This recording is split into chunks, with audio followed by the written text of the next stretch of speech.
It's 1993. I have a Sega CD, which I love. I have a Genesis, which I love. I have a Super Nintendo, which I love, because now I get to play all those Super Nintendo games I didn't get to play before I owned a Super Nintendo. And the 3DO is coming out. And now I desperately need a 3DO. And there's only one reason I desperately need a 3DO, and it has everything to do with this book.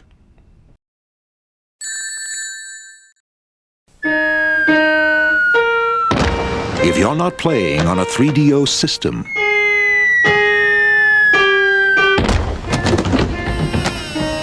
what are you playing with? Presenting 3DO, the most advanced home gaming system in the universe. It's time to put away your toys. 3DO from Panasonic, Gold Star, and Creative Labs. A new low price and free games.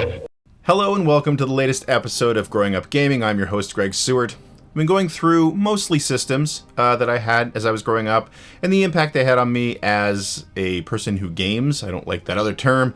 And, of course, the impact they had on my career as a gaming journalist and then a game developer and then a game producer.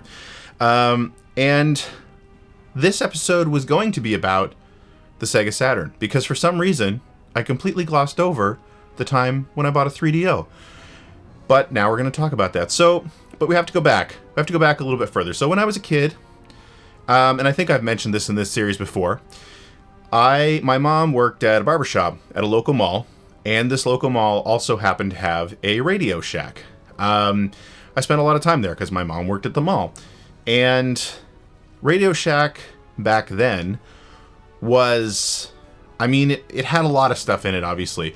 But in Canada, at least, and I don't know if it was like this in the States, but here in Canada, Radio Shack, when it came to video games, was where you went to get TurboGrafx games, TurboGrafx CD games. And they usually had a display of TurboGrafx and TurboGrafx CD stuff. I remember that's where I first saw clips of Eastbook 1 and 2 and thought, oh my gosh, I need a CD system, which directly led to me ending up getting a Sega CD, I would say. But more importantly, there was a great window display at our Radio Shack. Obviously, they were PC, personal computers. They sold those. They sold personal computer games. That was a completely foreign world to me. For the most part, I had some experience. We did have a Tandy 1000 RL when I was a kid with an Amber monitor. So you couldn't play a lot of games, but you could play some older... I played a lot of older Sierra adventure games. In black and red. The ones that you could actually play in black and red. But I do remember any time I would go past Radio Shack, I would always stop and stare in this window display because they always had sort of, I think it was usually like 3 PCs, and they were usually like the latest and greatest specs and nice monitors and everything like that, and they always had at least a couple of game displays going. And I remember seeing things like, I'm pretty sure that was the first time I ever saw King's Quest V with the VGA graphics, and being absolutely blown away at what VGA graphics looked like. I think Indiana Jones and the Fate of Atlantis was another one, or probably Monkey Island. Like, a lot of adventure games on display, which again was a totally foreign world to me outside of really old Sierra adventure games. You know, it's like I was looking into sort of a gaming ecosystem I couldn't enter because I didn't have a computer. We didn't have the money for a computer in my family. Not a nicer one than an old Tandy 1000 RL anyway. So computer gaming was not a thing for me, really. And I remember, and this must have been around 1990 because I'm pretty sure that's when it came out. As I'm sure many computer gaming stores or whatever had on display in 1990, Wing Commander. Chris Roberts' Wing Commander from Origin Systems looked incredible, sounded incredible, and I just, it was, again, one of those things where it's like, I'll never play this. This is not something I can ever play. But I loved it. I loved the look of it. Fast forward a couple years, and again, I know I've told this story on this series before. There was a rental store that I used to go to all the time. I forget what it was called at the time, but it eventually ended up being called Ben's Video. And I remember walking in one day, and the guy who was working there, which was not Ben at the time, was playing a Super Nintendo game.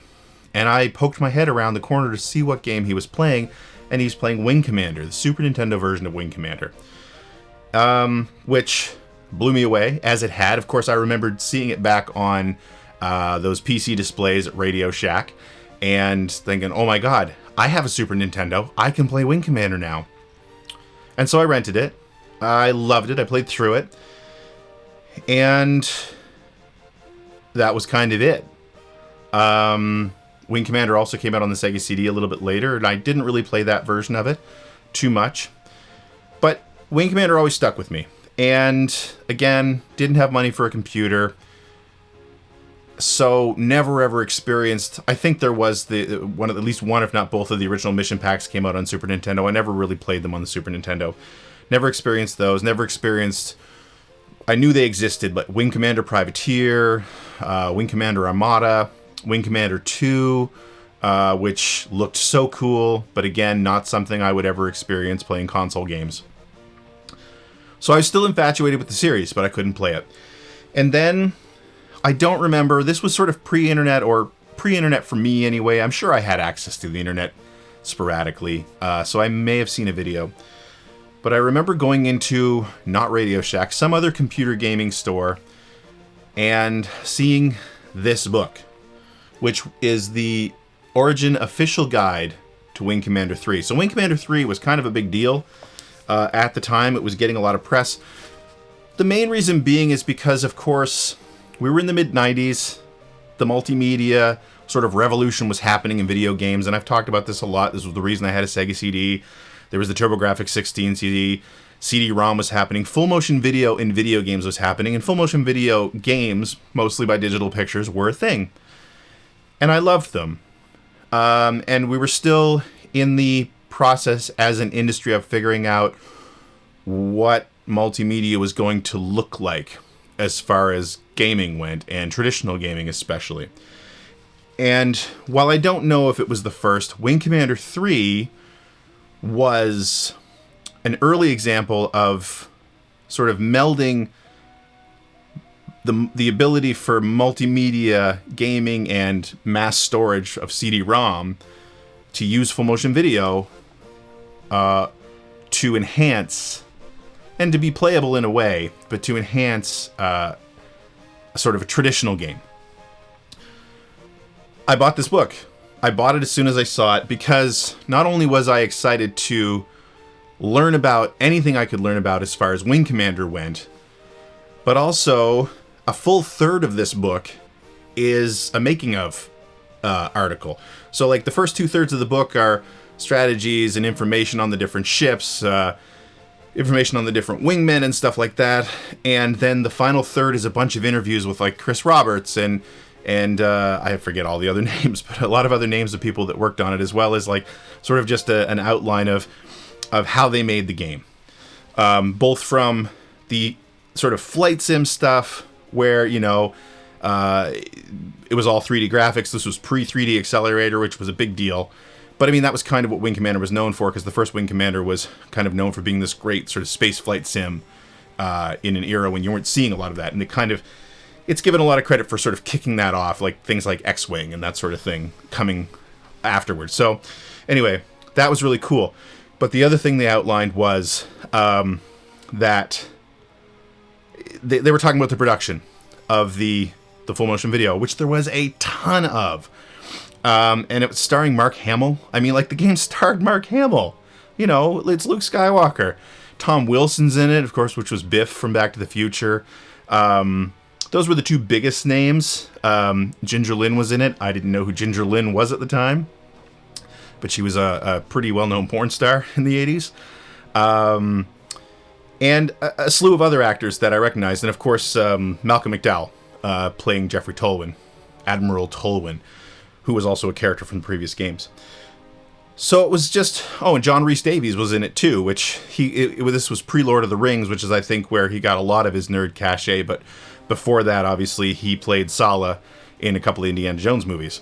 So another actor I recognized. So, I mean, it had an all-star cast, especially considering that this was still, like, the fledgling years of using actors in video games. So there was just a lot to love. And the other thing that this came with, as you can see down below here, was an interactive CD that you could play in your Windows PC cd-rom. I think it was DOS, actually. And it was, again, mostly making of clips. It was pretty much a making of documentary, behind the scenes documentary, which when I bought this book, I didn't have access to a CD-ROM that could play that. So actually for years, I never knew what was on that CD-ROM because I couldn't play it. So anyway, again, my desire for Wing Commander 3 was through the roof. And also, I didn't have the money for a PC, let alone a PC that was going to play Wing Commander 3. Because it was going to need, and I think if you look at the interviews on the making of disc, they even say, like, they were sort of what's the phrase? Like, a leader as far as requiring the latest hardware, the strongest hardware on PC to play their game. Like, they were okay with that. They felt that their game was going to drive hardware sales and not the other way around. That adoption of the latest PC hardware would drive sales of their game. They felt it was going to be the other way around, and I think they were probably right. But either way, there was no way that I was coming up with over $1,000 or whatever it was going to cost to get a PC, because I didn't even have the beginnings of it. Like, I didn't even have a monitor that I would be able to keep and just buy the parts or anything like that. But then I found out that, and it might have been from this book, it might have been just from an ad that I saw somewhere. I'm sure I saw a trailer of the game at some point. I might have seen it in Radio Shack. But then I found out that Wing Commander 3 was coming to the 3DO. 3DO was already out at this time. I think it was out at this time. At the time, I remember all of this happening. But it was a video game console. It was a video game console that I was interested in and that I'd seen demos in stores, and it was pretty impressive. I mean, like, Mega Race looked amazing when you saw it for the first time. I thought it was a very good game. But then there was also, like, Road Rash looked incredible, and Need for Speed looked incredible. So, I mean, it was one of those sort of an unattainable thing, and there was this part of this multimedia revolution. The 3DO was definitely part of this group with, like, the CDI and the LaserActive, where it's like, it's these massively expensive systems. They don't really have the developer ecosystem that I felt you needed at the time. Like, you weren't getting Capcom and Konami and, Nintendo and Sega, sort of all the big names you weren't getting on those systems. So it kind of had just not paid attention to them. Like the CDI, I think at that point I'd been exposed to the CDI a couple times, wasn't impressed. The 3DO I'd been exposed to, I was a little more impressed, but it was prohibitively expensive. I want to say it was over $1,000. So it was along the lines of a Neo Geo, where Neo Geo was super impressive too, but I wasn't going to ever own one. It just wasn't in the cards. But I really needed to play Wing Commander 3. So I ended up deciding where this was a video game console, and we had a couple different stores that did trade-ins. And one of those stores was Microplay. Microplay, I mean, Electronics Boutique or whatever it's called around where you live now, they still do this too. But it was, they would sell used systems and games, and you could take your old games and systems in, and you could trade in towards something else. They wouldn't trade for cash, they'd trade for credit against something else.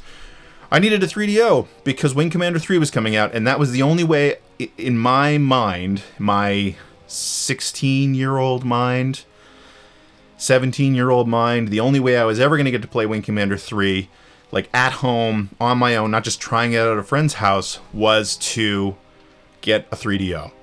And the only way I was going to get a 3DO was if I traded in what by then was a pretty decent collection of Super Nintendo games, Sega Genesis games, and Sega CD games. And all the hardware. So that's what I did. I carted everything I owned, video game-wise, up to Microplay. I told them I was coming, obviously. And prayed that it would be enough to afford a 3DO. And it was. So the libraries that I'd built for those consoles, I don't think I had any Nintendo or Game Boy stuff at that point. I traded those in to build those libraries. I traded it all in to buy a 3DO, to take home a 3DO. And yeah, I did.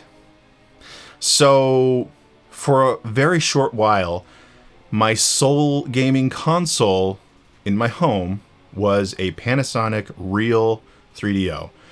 And I remember getting it home and opening it up and playing it for the first time. It came with a demo disc. The Wing Commander 3 trailer might have been on that disc. I remember watching that. It had a portion, because one of the big things, of course, where this was a multimedia, the multimedia revolution, I keep calling it. One of its big things was that it could render full motion video so well. And my experience with rendering full motion video on a game console up to that point had been the Sega CD, which was postage stamp, very low color, very grainy, very blocky. It was improving. It had been improving, but I mean, it wasn't film quality or anything like that. The 3DO wasn't either, but it had like 5 to 10 minutes of an episode of Batman the Animated Series on this demo disc. I think it was the first appearance of Mr. Freeze. And playing that on a CRT, much like the one behind me, it looked incredible. It was light years ahead of my experience with full motion video on a CD-ROM gaming system. So I was super impressed by it. And I think, so the other thing is, I'll talk about the hardware a little bit. So I thought the 3DO, the original Real 3DO, which is literally just a brick. It's a black brick. It was made to look like a stereo component. Like, that was kind of the big thing that Trip Hawkins, who it was his brainchild, but they were trying to say, like, this is a video game console for adults. This is the VCR of video game consoles. That was kind of his whole business plan, was that much like VCRs and Laserdisc players too, but much like VCRs, where there was no exclusivity with the media, anybody could make and distribute VHS recordings. Anybody could, I guess, license the right to make a VHS player and recorder.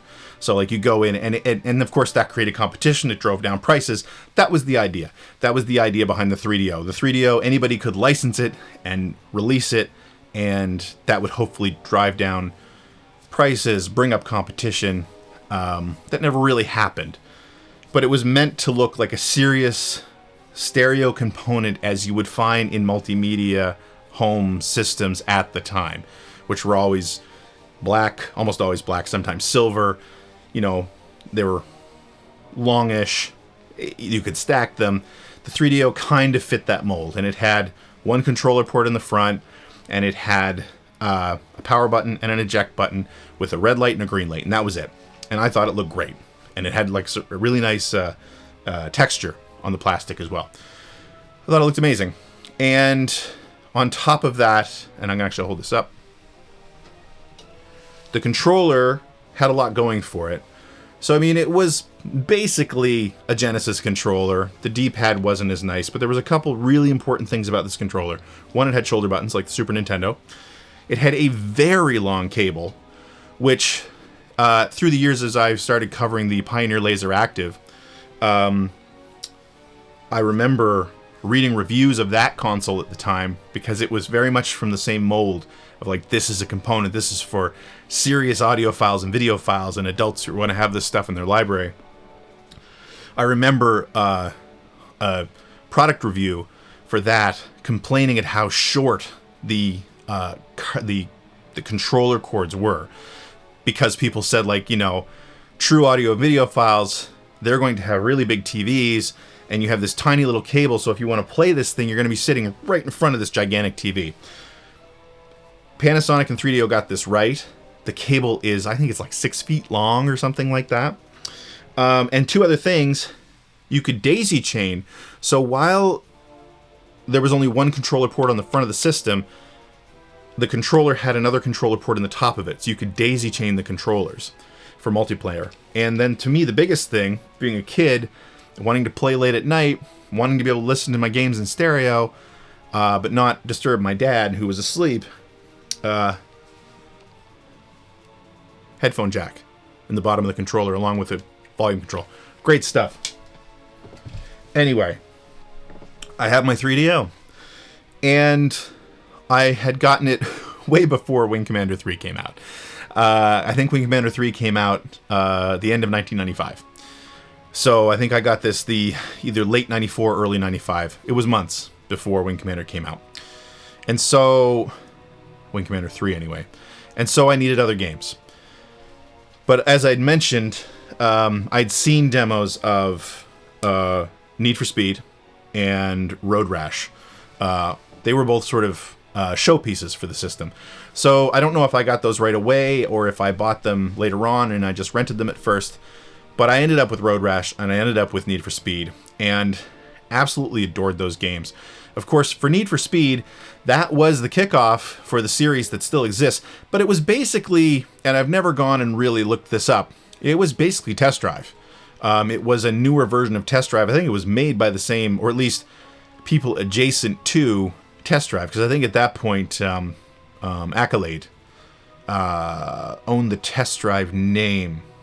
But Need for Speed was, I want to say, made by, again, sort of Distinctive Software / EA Canada adjacent people, but I've never really looked that up.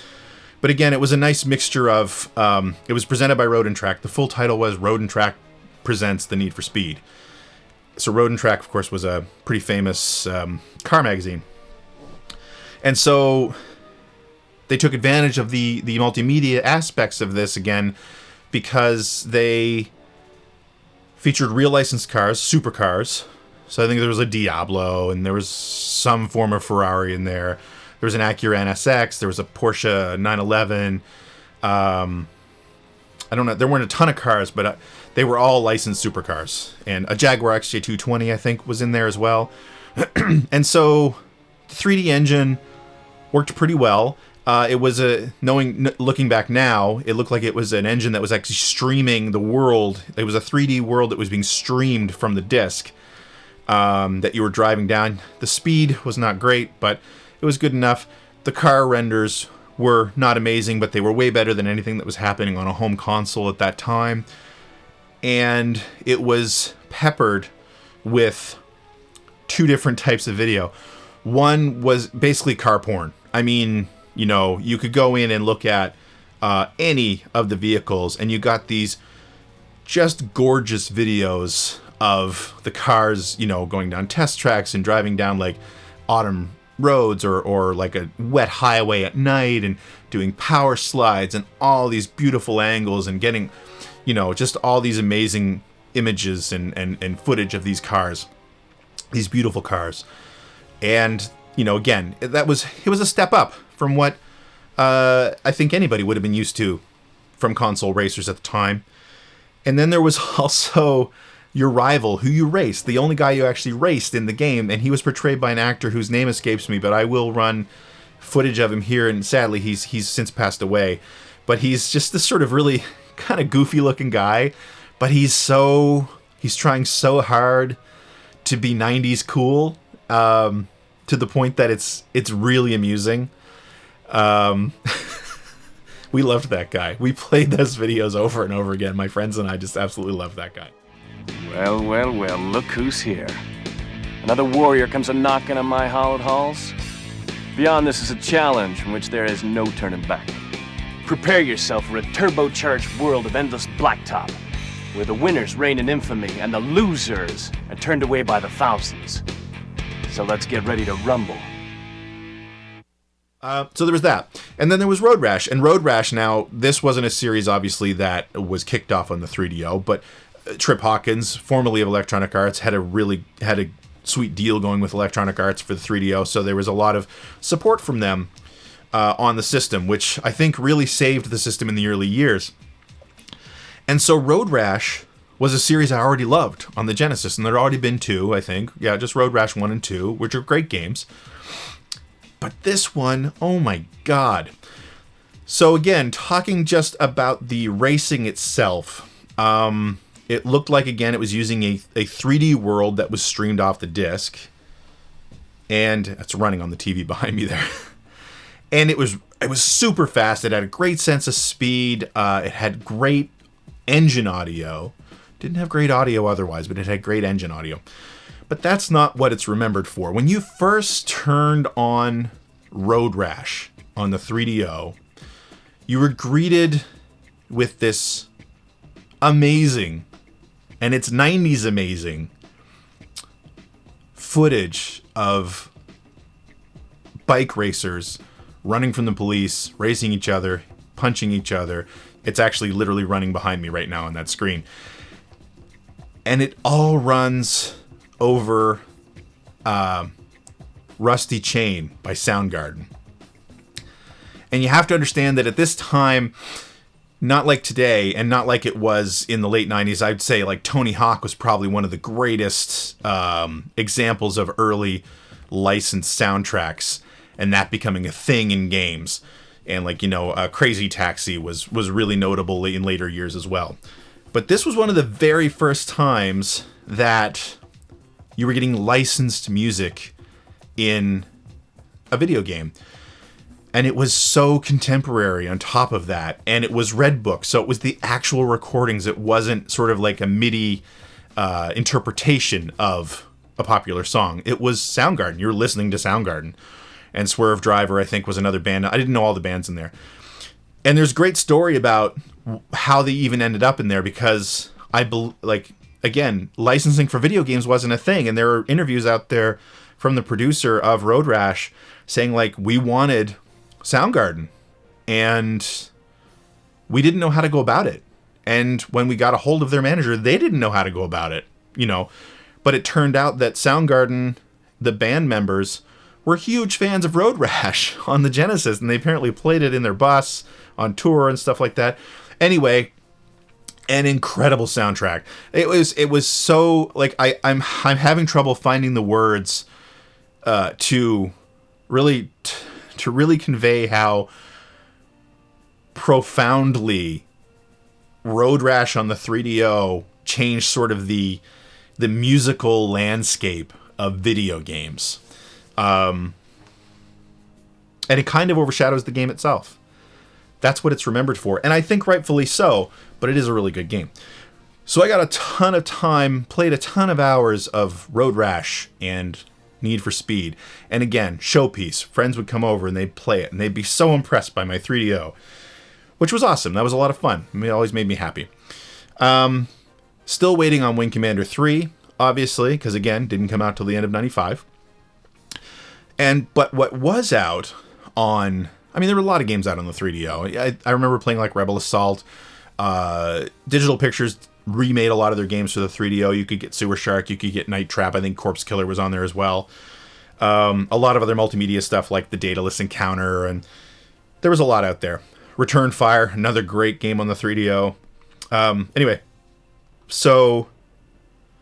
but to scratch that Wing Commander itch was Super Wing Commander. So Super Wing Commander was a remake and a reimagining a little bit of the original Wing Commander for PC in 1990, using very shiny new CG-based renders of ships, pretty ugly facial renderings of all the characters, full voiceover audio for conversations, and completely new animations. So, like, one of the things that the original Wing Commander was really well known for was its cinematics. The whole idea was that it was supposed to be a very cinematic experience.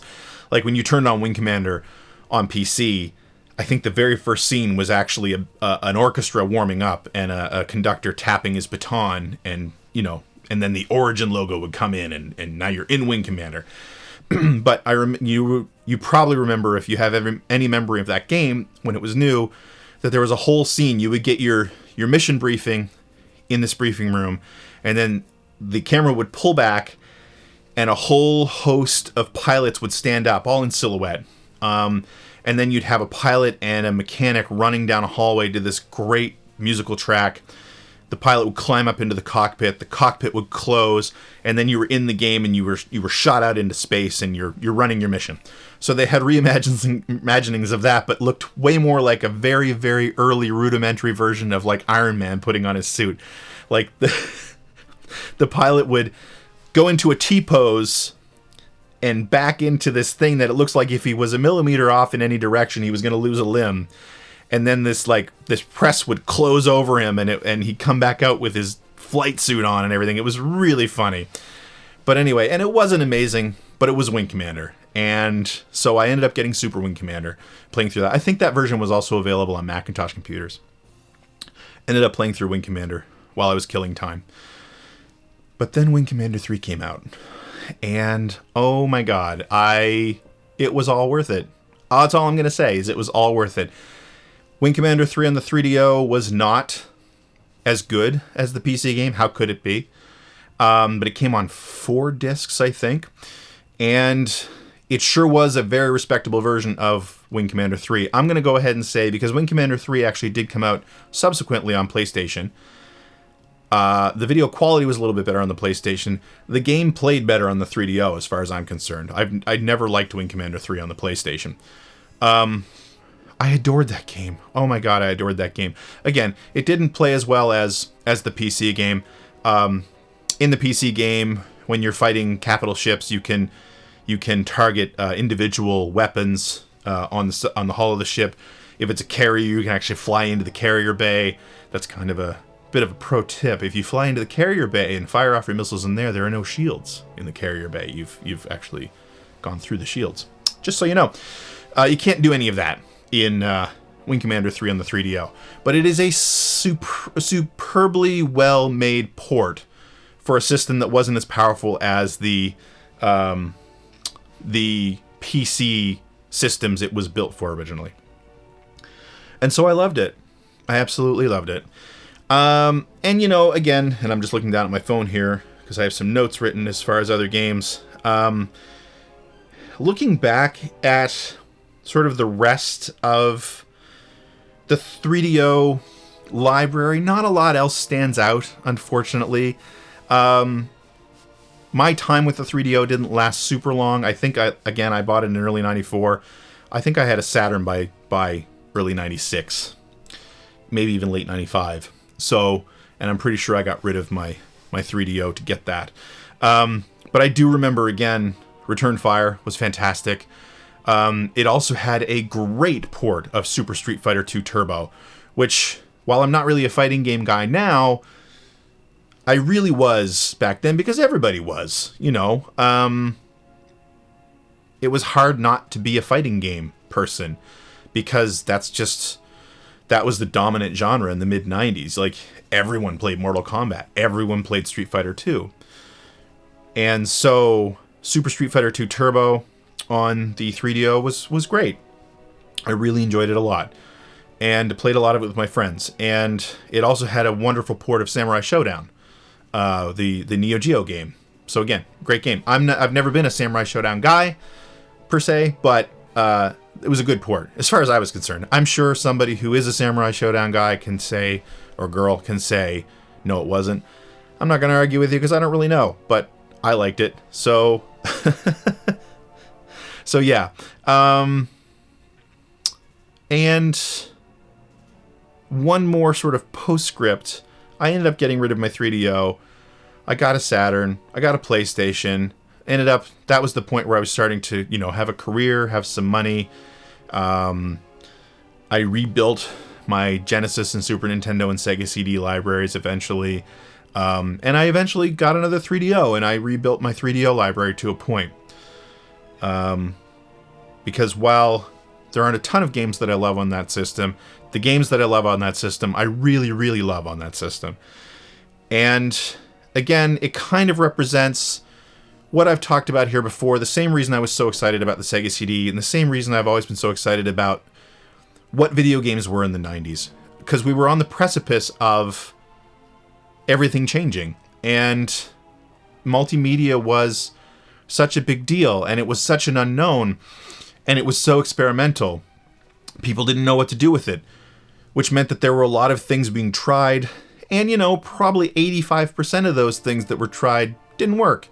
They didn't turn out the way, probably they were envisioned. They were clunky. They weren't very playable. They're the butt of a lot of jokes now, but it really felt like we were just on the cusp of video games changing forever. And we were, but it had more to do with the 3D revolution than the full motion video revolution. But that being said, boy, did I enjoy living through it. Did I enjoy trying all that stuff, and fell in love with a lot of games that weren't very good. But yeah, postscript to that for the 3DO.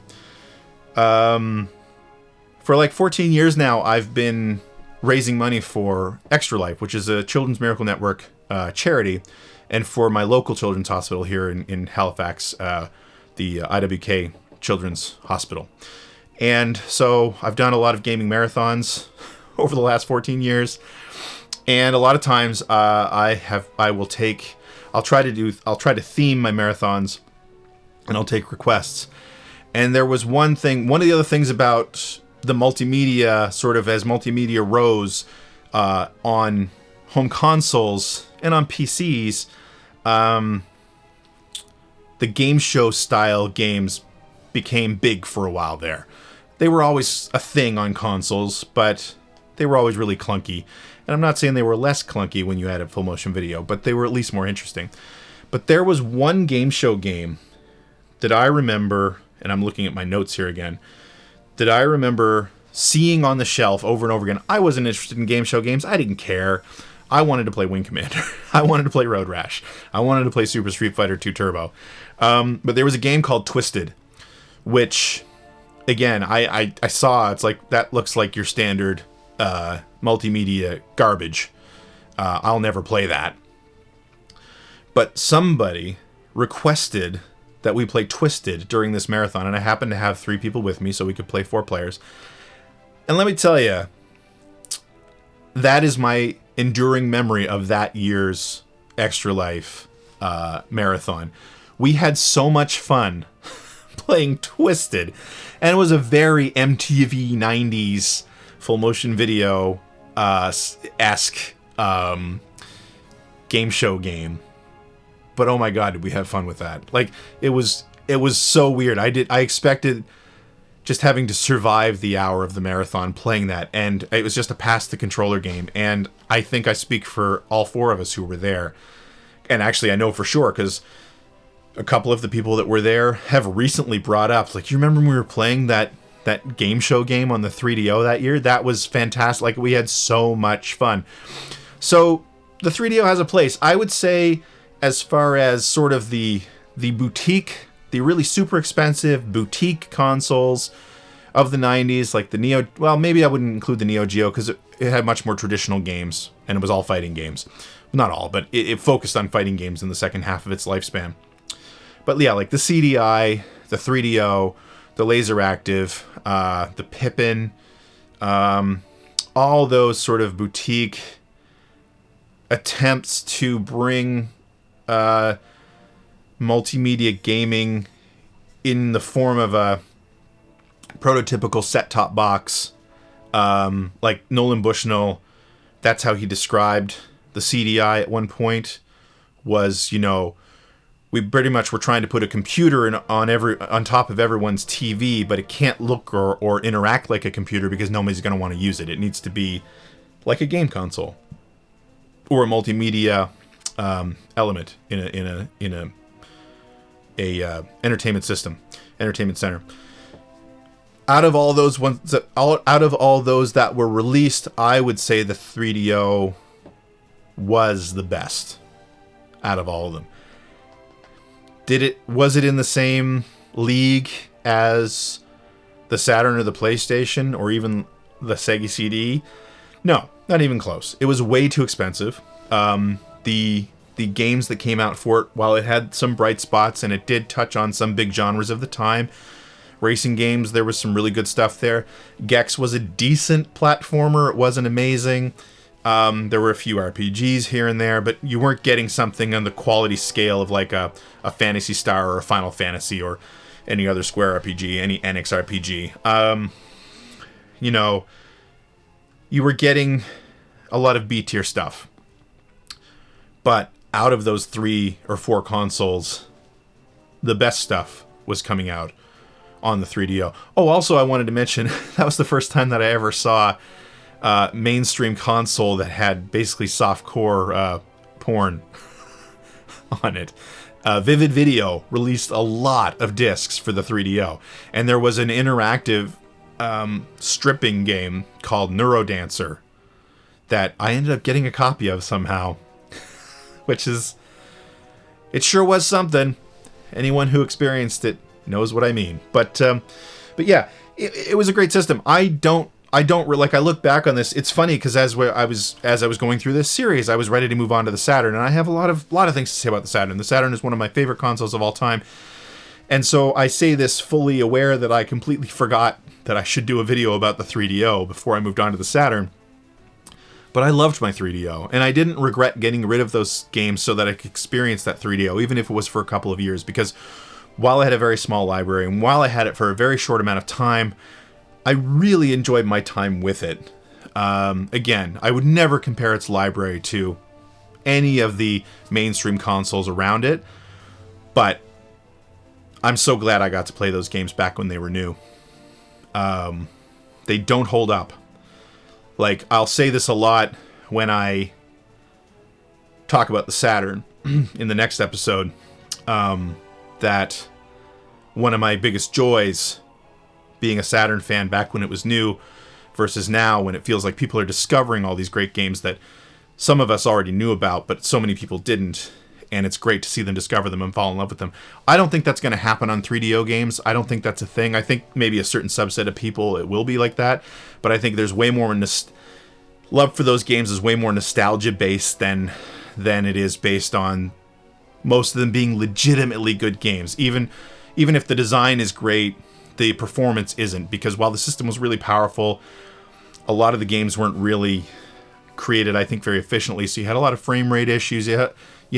But there was some great weirdness there too. Again, like Return Fire is a great game. You've got a game called The Horde that starred, oh my gosh, I forget his name.